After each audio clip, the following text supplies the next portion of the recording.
Atoms and nuclei എന്നുള്ള യൂണിറ്റിലെ previous year questions ആണ് strictly according to the updated സിലബസിലുള്ള കാര്യങ്ങൾ മാത്രമേ ഉള്ളൂ.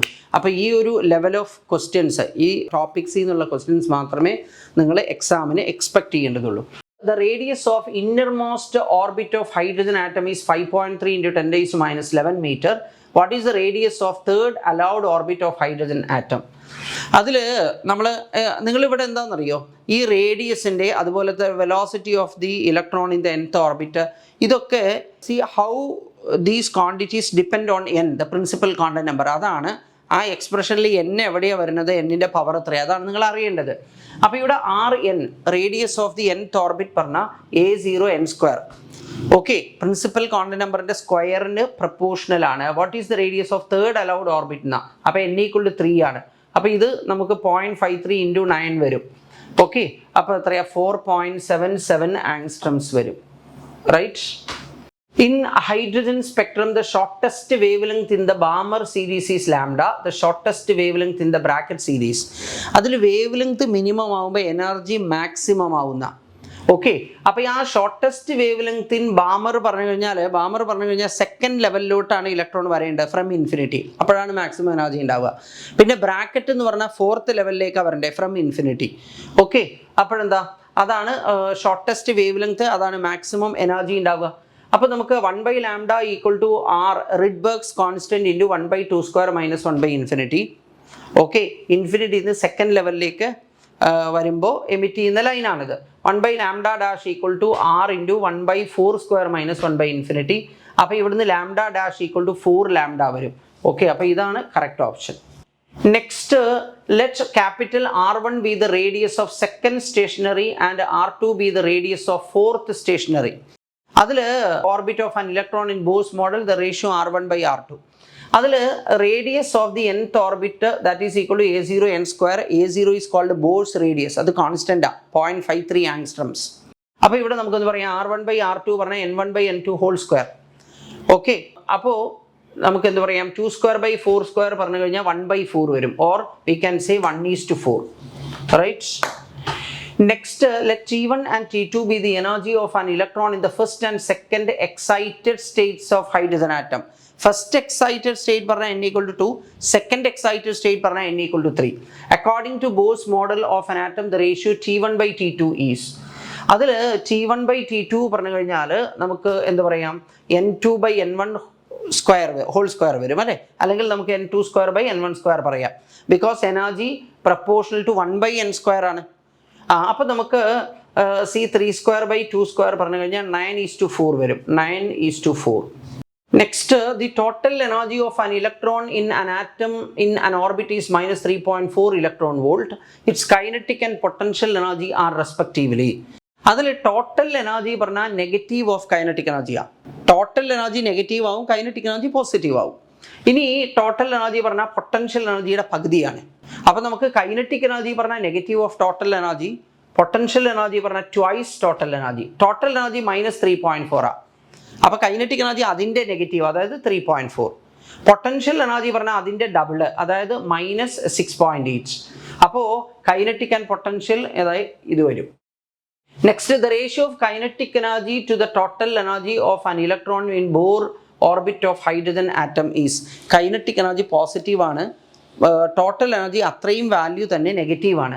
അപ്പോൾ kinetic and potential will be in the ratio 1:-1. ഇവിടെ എന്താ, in the spectrum of hydrogen the ratio of the longest wavelength പറഞ്ഞാൽ മിനിമം എനർജിയാണ്. ഓക്കെ, ഇൻ ദ ലൈമാൻ സീരീസിലെ ലോങ്ങസ്റ്റ് വേവ് ലെങ്ത് പറഞ്ഞു കഴിഞ്ഞാൽ എന്താ, n=2 നിന്ന് n=1 വരിക. ഇതാ 1/λ1 = R × റിഡ്ബർഗ്സ് constant 1/1² - 1/2². Okay, to the longest wave length in the Balmer series. Longest wave length in Balmer series പറഞ്ഞാൽ ബാമർ സീരീസിലെ ഏറ്റവും എനർജി കുറവുള്ളത് എന്ന് പറഞ്ഞു കഴിഞ്ഞാൽ n=3 നിന്ന് n=2 വരിക. ഓക്കെ, അപ്പോൾ 1/2² - 1/3². ഇത് 3R/4 വരും, ഇത് 5R/36 വരും. അപ്പോൾ λ1/λ2 പറഞ്ഞു കഴിഞ്ഞാൽ നമുക്ക് 5/27 വരും ഡിവൈഡ് ചെയ്ത് കഴിഞ്ഞാൽ. Okay, next, an electron in hydrogen atom makes a transition n1 to n2 where n1 and n2 are principal quantum numbers of the two states. Assuming Bohr's model to be valid, the time period of the electron in the initial state is 8 times that in the final state. The possible values of n1 and n2 are. അതിൽ time period directly proportional to n cube ആണ്. അതിൽ t1 by t2 equal to n1 by n2 whole cube എന്നാ. അതായത് n1 equal to 2n2 വരണം. n1 equal to 2n2. Okay, n1 equal to 2n2 വരുന്നത് ഇവിടെ നോക്കൂ, n1 equal to 2n2 ആണ്. n2 2 ആണ്, അതിൻ്റെ ഡബിൾ ആണ് n1. നോക്കൂ, വേറെ ഒരു ഓപ്ഷനിലും അങ്ങനെ വരുന്നില്ല, right? Next, hydrogen atom in ground state is excited by a monochromatic radiation of wavelength 975 angstroms. Number of spectral lines in the resulting spectrum emitted will be. അതിൽ 1/λ ഈക്വൽ ടു, ഇത് റിഡ്ബർഗ്സ് കോൺസ്റ്റൻ്റാണ്. Ground സ്റ്റേറ്റിൽ നിന്ന് ഇവിടെ nth സ്റ്റേറ്റിൽ നിന്ന് ground സ്റ്റേറ്റിലേക്ക് വരുന്നു എന്നാണ്. ഓക്കെ, അപ്പോൾ എമിറ്റ് ചെയ്യുന്നതാണ് 975. അപ്പോൾ ആ n ആണ് നമുക്ക് കണ്ടുപിടിക്കേണ്ടത്. ഓക്കെ, അപ്പോൾ ഇവിടെ നിന്ന് നമ്മൾ റിഡ്ബർഗ്സ് കോൺസ്റ്റൻറ്റിൻ്റെ വാല്യൂ സബ്സ്റ്റിറ്റ്യൂട്ട് ചെയ്ത് 1.1 × 10⁻⁷ അത് ഇവാലുവേറ്റ് ചെയ്താൽ നമുക്ക് കിട്ടുക n = 4. അപ്പോൾ number of spectral lines will be 4 × 4 - 1 3. അപ്പോൾ 4 × 3 എത്രയാണ്? 12/2 പറഞ്ഞാൽ 6 ലൈൻസ് വിൽ ബി എമിറ്റഡ്. ഇതാ അതിനകത്ത് the wavelength of the first line of Lyman series for hydrogen atom is equal to that of the second line of Balmer series for a hydrogen like ion. The atomic number Z of hydrogen like ion is. അതിൽ the wavelength of first line of Lyman series are Rydberg's constant into 1/1² - 1/2². Okay, this is Rydberg's constant. പിന്നെ ഇതെന്താ? This is the atomic number Z². പിന്നെ എന്താ? 1/2² - 1/4². പറഞ്ഞിരിക്കുന്നത് എന്താണെന്നറിയോ? പിന്നെ equal to that of the second line of Balmer. Balmer എന്ന് പറഞ്ഞു കഴിഞ്ഞാൽ n = 2 വരുന്നത്. അതിൽ ഫസ്റ്റ് മെമ്പർ എന്ന് പറഞ്ഞാൽ 3 - 2, സെക്കൻഡ് മെമ്പർ എന്ന് പറഞ്ഞാൽ 4 - 2. അതുകൊണ്ടാണ് 1/2² - 1/4². ഓക്കെ, അപ്പോൾ അവിടെ നിന്ന് നമുക്ക് കിട്ടുക Z = 2 വരും. ഓക്കെ എന്ന് പറഞ്ഞാൽ ഹീലിയം ആണ് എന്നർത്ഥം. Next, the ionization potential of hydrogen atom is 13.6 electron volt. Hydrogen atom in ground state are excited by monochromatic radiations of photon of energy 12.1 electron volt. According to Bohr's theory, the spectral lines emitted by the hydrogen will be. Okay, അതിൽ 12.1 electron volt പറഞ്ഞു കഴിഞ്ഞാൽ നമുക്ക് കിട്ടുന്നത് ഈ ground സ്റ്റേറ്റിൽ നിന്ന് എന്താ n = 3 excite ചെയ്തു എന്നാ.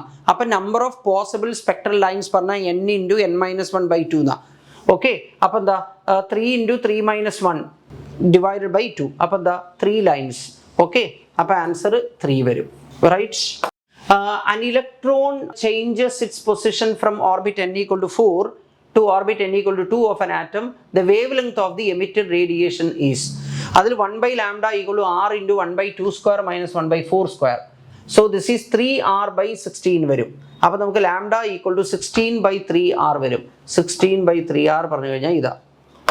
The energy of hydrogen atom in the nth orbit is E with the suffix n. Then the energy in nth orbit of single ionized helium atom will be. അതിൽ energy in the nth orbit of hydrogen like atom അത് എത്രയാണ്? -13.6 Z²/n². അതിൽ hydrogen ആറ്റത്തിൻ്റെ energy എന്ന് പറഞ്ഞു കഴിഞ്ഞാൽ ദേ ഇത്രയുമാണ്. അപ്പോൾ ആ -13.6/n² എന്ന് അവർ പറഞ്ഞിരിക്കുന്നത്. അപ്പോൾ നമുക്ക് വരുന്നത് എന്താ? Z²En പറയാം. അതിൽ Z എന്താ? ഇവിടെ സിംഗിൾ അയണൈസ്ഡ് ഹീലിയം Z = 2 ആണ്. ഓക്കെ, അപ്പോൾ 2² En വരും, ഓർ 4En വരും. 4En ഇതാ. Next, when an electron jumps from 4th orbit to the 2nd orbit, one gets the electron jumps from 4th orbit to the 2nd orbit പറഞ്ഞ Balmer സീരീസാണ്. Okay, third നിന്ന് സെക്കൻഡിലേക്ക് first member, fourth നിന്ന് സെക്കൻഡിലേക്ക് എന്ന് പറഞ്ഞാൽ second member of Balmer series. Okay, second line of Balmer series ഇതാണ് second line of Balmer series. Next, which of the following transitions in a hydrogen atom emits photon of highest frequency? അതിൽ photon of highest frequency പറഞ്ഞു കഴിഞ്ഞാൽ പിന്നെ നമുക്ക് എന്താ പറയാം, നോക്കൂ, ഇവിടെ n = 2 to 1 പറഞ്ഞു കഴിഞ്ഞാൽ ഫോട്ടോൺ എമിറ്റ് ചെയ്യും. n = 2 to 6 പറഞ്ഞു കഴിഞ്ഞാൽ ഫോട്ടോൺ എമിറ്റ് ചെയ്യില്ല, അബ്സോർബ് ചെയ്യാൻ വേണ്ടേ. അതുപോലെ n = 6 to 2 പറഞ്ഞു കഴിഞ്ഞാൽ അതും എമിറ്റ് ചെയ്യും. n = 1 to 2 പറഞ്ഞാൽ എന്താ അബ്സോർബ് ചെയ്യുക. അപ്പോൾ ഇവിടെ രണ്ട് കേസേ നമ്മൾ കൺസിഡർ ചെയ്യേണ്ടതുള്ളൂ. Okay, n = 2 to 1 and n = 6 to 2. അതിൽ ഡിഫറൻസ് കൂടുതലുള്ളത് ഇതാണ്. അപ്പോൾ അവിടെയാണ് emits a photon of highest frequency, right? Next, in terms of Bohr radius A0, radius of the second second Bohr orbit of hydrogen atom is given by C R equal to A0 n square, n equal to 2 ആണ്. അപ്പോൾ 4A0 വരും, 4A0. Next, a nucleus of mass number 189 splits into two nuclei having mass number 125 and 64. Ratio of radius of two daughter nuclei respectively. അതിൽ R equal to R0 a raised to 1/3. അതിൽ R0യെ നമ്മൾ പറയുക nuclear unit radius എന്ന 1.1 × 10⁻15 metre. അത് നമ്മൾ അറിയേണ്ട കാര്യമില്ല. ഇവിടെ നമുക്ക് എന്താ radius of nucleus is directly proportional to mass number raise to 1/3. അത് അറിഞ്ഞാൽ മതി. അപ്പോൾ R1/R2 equal to A1/A2 whole raise to 1/3. തന്നിരിക്കുന്ന മാസ് നമ്പേഴ്സ് 125ഉം 64ഉം പെർഫെക്റ്റ് ക്യൂബ്സ് ആണ്. അപ്പോൾ 125/64 പറഞ്ഞാൽ 5³/4³ ഹോൾ റേസ് ടു 1/3 പറഞ്ഞാൽ 5/4 വരും. ഓക്കെ, അപ്പോൾ 5:4 പറയാം. നെക്സ്റ്റ് നമുക്ക് if the radius of aluminum nucleus is taken to be radius RAL, then the radius of tellurium 125 nucleus is nearly. അപ്പോൾ അതിൽ നമുക്ക് again same formula R proportional to A raised to 1/3. അപ്പോൾ R2/R1 പറഞ്ഞാൽ A2/A1 whole raise to 1/3. Tellurium 125, പിന്നെ എന്താ aluminium 27. Again രണ്ടും perfect ക്യൂബാണ്. 5³/3³, അപ്പോൾ 5/3 വരും. അപ്പോൾ റേഡിയസ് ഓഫ് ടെലൂറിയം പറഞ്ഞാൽ 5/3 times the radius of aluminium. ഇതാണ് കറക്റ്റ് ഓപ്ഷൻ. ഓക്കെ, നെക്സ്റ്റ് നമുക്ക് എന്താ if the nuclear radius of aluminium 27 is 3.6 fermi, the approximate nuclear radius of copper 64, okay, in Fermi is same formula നമ്മൾ use ചെയ്യേണ്ടത്. Okay, അപ്പോൾ R2/R1 A2/A1 whole raise to 1/3. അപ്പോൾ 64/27 again രണ്ടും എന്താ perfect cubes ആണ്. അപ്പോൾ 4³/3³ ഹോൾ റേസ് ടു 1/3 എന്താ 4/3 വരും. അപ്പോൾ radius of copper nucleus that is equal to 4/3 times the radius of aluminium nucleus that is 3.6. അപ്പോൾ എത്ര വരും? 4.8 എന്ന് വരും. അതെ, 4.8 fermi. Next, the two nuclei have their mass numbers in the ratio 1:3. The ratio of their nuclear densities would be. അതിൽ nuclear density is independent of mass number എന്നാ. അതായത് എല്ലാ ന്യൂക്ലിയസിനും ഒരേ ഡെൻസിറ്റിയാണ് എന്നർത്ഥം. മനസ്സിലായില്ല? അപ്പോൾ 1:1 ആണ് വരിക. റൈറ്റ്. പിന്നെ the radius of germanium nuclide is measured to be twice the radius of beryllium. Okay, the number of nucleons in germanium are. അതിൽ ബെറീലിയത്തിലെ നമ്പർ ഓഫ് ന്യൂക്ലിയോൺസ് അല്ലെങ്കിൽ മാസ് നമ്പർ തന്നിട്ടുണ്ട്. ജർമേനിയത്തിൻ്റെ മാസ് നമ്പർ കണ്ടുപിടിക്കണം. അതാ, അതിന് നമുക്ക് എന്ത് പറയാം? Mass number directly proportional two cube of the nuclear radius. അപ്പോൾ നമുക്ക് A2/A1 പറഞ്ഞാൽ R2/R1 ഹോൾ റേസ് ടു 3 ആണ്. അതിൽ R2 പറഞ്ഞു കഴിഞ്ഞാൽ എന്താ? R2 എന്ന് പറഞ്ഞു കഴിഞ്ഞാൽ that is twice the radius of beryllium nucleus ആണ്. ഓക്കെ, അപ്പോൾ 2³ എന്ന് പറഞ്ഞാൽ 8 വരും. ഓക്കെ, അപ്പോൾ മാസ് നമ്പർ ഓഫ് ജർമേനിയം പറഞ്ഞാൽ 8 times the mass number of beryllium.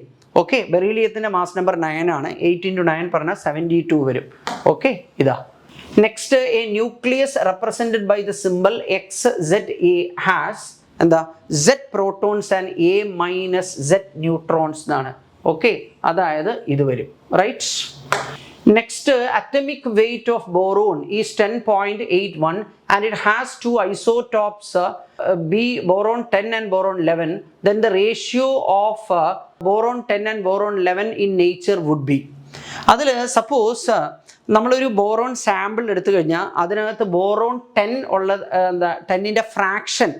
ഇപ്പോൾ ബോറോൺ 10 നമുക്കിപ്പോൾ 2/3 ആണെന്ന് വിചാരിക്കുക. 2/3 ആണെങ്കിൽ അപ്പോൾ എന്താ പറയുക, ബോറോൺ 11 എന്ന് പറഞ്ഞാൽ 1/3 ആവും. ഓക്കെ, ഇനിയിപ്പോൾ ബോറോൺ 10 എന്ന് പറഞ്ഞാൽ 2/5 ആണെന്ന് വിചാരിക്കുക. അപ്പോൾ ബോറോൺ 11 എന്ന് പറഞ്ഞാൽ 3/5 ആവും. അതായത് ഒരെണ്ണത്തിൻ്റെ ഫ്രാക്ഷൻ എക്സ് ആണെങ്കിൽ മറ്റേതിൻ്റെ 1 - x ആവുന്ന ഈ ഫ്രാക്ഷനെ ഇൻറ്റു 100 ചെയ്ത് കഴിഞ്ഞാൽ നമുക്ക് പെർസെൻറ്റേജ് കിട്ടും. മനസ്സിലായില്ലേ? അപ്പോൾ ഒരു സാമ്പിൾ ഓഫ് ബോറോൺ എടുത്തു കഴിഞ്ഞാൽ അതിനകത്ത് ബോറോൺ 10 ഉണ്ടാവും, ബോറോൺ 11 ഉണ്ടാവും. ഓക്കെ, അതിൻ്റെ റേഷ്യോ എന്താണെന്നാണ് ചോദിക്കണേ. അപ്പോൾ ഈ ബോറോൺ 10ൻ്റെ ഫ്രാക്ഷൻ എക്സ് ആ വിചാരിച്ചു. അപ്പോൾ ബോറോൺ 11ൻ്റെ ഫ്രാക്ഷൻ 1 - x ആവും. ഓക്കെ, അപ്പോൾ നമുക്ക് ഈ വെയ്റ്റഡ് ആവറേജ് ആണ് നമ്മൾ മാസ് നമ്പർ ആയിട്ട് എടുക്കുക. അതാണ് 10.81. അപ്പോൾ ഇവിടുന്ന് നിങ്ങളിത് സോൾവ് ചെയ്ത് കഴിഞ്ഞാൽ നമുക്ക് കിട്ടുക എന്താ? x = 0.19 എന്ന് വരും. എക്സ് എന്താ 0.19 എന്ന് പറഞ്ഞു കഴിഞ്ഞാൽ അതിനെ പെർസെൻറ്റേജ് ആക്കാൻ ഇൻറ്റു 100 ചെയ്യുക. അതായത് ബോറോൺ 10 19% ആണ്. ഇതിനെ 100 കൊണ്ട് മൾട്ടിപ്ലൈ ചെയ്താൽ ബോറോൺ 10 19% ആണെങ്കിൽ ബോറോൺ 11 അപ്പോൾ 81%. അപ്പോൾ ഒരു സാമ്പിൾ എടുത്തു കഴിഞ്ഞാൽ അതിനകത്ത് 19% ബോറോൺ 10ഉം 81% എന്താ ബോറോൺ 11ഉമാണ് ഉണ്ടാവുക. അപ്പോൾ ആ റേഷ്യോ എന്താ 19:81 എന്ന് പറയാം. Okay, 19:81. Next, a nucleus ruptures into two nuclear parts which have their velocity ratio equal to 2:1. What will be the ratio of their nuclear size? അവിടെ നമുക്ക് A1V1 plus A2V2 എന്ന് പറഞ്ഞാൽ രണ്ട് പാർട്ടായിട്ട് സ്പ്ലിറ്റ് ചെയ്യുന്നതിന് മുമ്പ് ഇത് റെസ്റ്റിലാണ്. ടോട്ടൽ മൊമെൻറ്റം 0യാണ്. ടോട്ടൽ ലീനിയർ മൊമെൻറ്റം എപ്പോഴും കൺസേർവ് ചെയ്യും. ആഫ്റ്റർ സ്പ്ലിറ്റിംഗ് നമുക്ക് എന്ത് പറയാം, ഈ രണ്ട് ഫ്രാഗ്മെൻറ്റിൻ്റെ മൊമെൻറ്റം ആഡ് ചെയ്ത് കഴിഞ്ഞാൽ 0 കിട്ടണം. അപ്പോൾ M1V1 plus M2V2 equal to 0. അതിൽ മാസിന് പകരം ഞാൻ മാസ് നമ്പർ എഴുതി A1V1 plus A2V2 equal to 0. അപ്പോൾ A1V1 ഈക്വൾ ടു, അതായത് മൊമെൻറ്റം ഓഫ് വൺ ഫ്രാഗ്മെൻറ്റ് എന്താ equal and opposite to the momentum of the other fragment. Negative sign എന്താ കാണിക്കുന്നത്, രണ്ടും ഓപ്പോസിറ്റ് ഡിറക്ഷനിൽ മൂവ് ചെയ്യുമെന്ന് മാത്രമാണ് കാണിക്കുന്നത്. ഓക്കെ, വേറെ അതിനകത്തൊന്നുമില്ല. അപ്പോൾ A1/A2 ഈക്വൾ ടു V2/V1 വരും. അതായത് 1/2 എന്ന് വരും. മനസ്സിലായില്ലേ? ഇനി ഈ formula R = R0 × A⁻⁴ റേഡിയസിൻ്റെ ratio ആണ് നമുക്ക് വേണ്ടത്. അപ്പോൾ R1/R2 പറഞ്ഞു കഴിഞ്ഞാൽ A1/A2 1/3. A1/A2 നമുക്ക് എന്താ കിട്ടിയ 1/2 വരും. 1/2 1/3 എന്ന് പറഞ്ഞാൽ 1/2 അപ്പോൾ 1:2 പറയാം. Okay, next the nucleus which has radius 1/3 of the radius of Cesium-189. Okay, അപ്പോൾ അതിൽ നമുക്ക് A2/A1 equal to R2/R1. R2/R1 1/3 1/3. അപ്പോൾ 1/27 വരും. അപ്പോൾ A2 പറഞ്ഞാൽ A1/27. 189/27 പറഞ്ഞു കഴിഞ്ഞാൽ 7 വരും. അപ്പോൾ മാസ് നമ്പർ 7 ആയിട്ടുള്ള ന്യൂക്ലിയസ് ആണ് നമ്മൾ ചൂസ് ചെയ്യേണ്ടത്. മാസ് നമ്പർ 7 ആയിട്ട് ഇത് മാത്രമേ ഇവിടെയുള്ളൂ. Okay, a nucleus with a mass number 240 breaks into two fragments each of mass number 120. The binding energy per nucleon of the unfragmented nuclei is 7.6 mega electron volt, while that of the fragments 8.5 mega electron volt. The total gain in the binding energy in the process is അതിൽ 240 into 7.6 minus 240 into 8.5. Okay, അത് എത്രയാണ്, 240 into 0.9 വരും. അതായത് 216 mega electron volt എന്നാണ് വരിക. 216 mega electron volt. Right. Next, the energy equivalent of 0.5 gram of a substance is E = mc² ആണ്. അപ്പോൾ അതിൽ E = 0.5 into 10⁻³ എന്താ ഗ്രാമിനെ കിലോഗ്രാം ആക്കാൻ. പിന്നെ 3 into 10⁸ speed of light in vacuum. അത് ചെയ്ത് കഴിഞ്ഞാൽ 4.5 into 10⁻13 എന്ന് വരും. Okay, 4.5 into 10⁻13 joules. Next, the binding energy per nucleon of lithium-7 and helium-4 nuclei are 5.60 mega electron volt and 7.06 mega electron volt respectively. In the nuclear reaction, lithium-7 ഉണ്ട്, പിന്നെ ഒരു എന്താ hydrogen nucleus അല്ലെങ്കിൽ proton ഉണ്ട്, പിന്നെ എന്താ നമുക്ക് അത് 2 ഹീലിയം ന്യൂക്ലിയൈ ആയിട്ട് എന്താ മാറുന്നു with some energy. Okay, Q ആ എനർജിയാണ്. That is the difference in binding എനർജിയാണ്. അപ്പോൾ നമുക്ക് ആ പ്രോഡക്റ്റ് എന്ന് പറഞ്ഞു കഴിഞ്ഞാൽ 2 ഹീലിയമാണ്. ഒരു ഹീലിയത്തിൽ 4 ന്യൂക്ലിയോണാണ്.